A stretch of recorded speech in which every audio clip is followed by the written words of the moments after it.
Welcome. In front of me is a TCL 32-inch Smart TV, and today I'll show you how to hard reset the device through settings. And to get started, press the settings button above the arrows, and from there go to System, scroll down till we get to Reset Shop, confirm it with OK.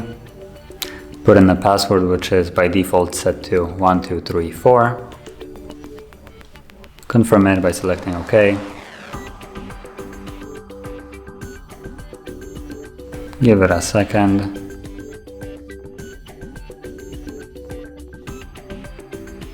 And there we go, the process is now finished. So if you found this very helpful, don't forget to hit like, subscribe, and thanks for watching.